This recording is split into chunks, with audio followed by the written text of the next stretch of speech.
1887 году в Казани был издан первый татарский детективный роман.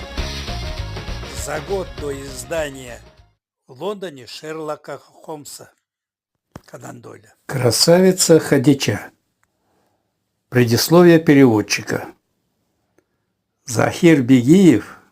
Татарский Конан Дойль. Цитата.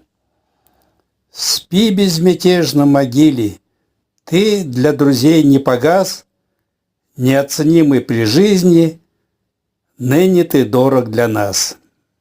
Габдулла Тукай о Захире Бигиеве. Захир Бигиев – удивительный писатель. Его смело можно назвать родоначальником татарской светской литературы. Причем литературы детективной.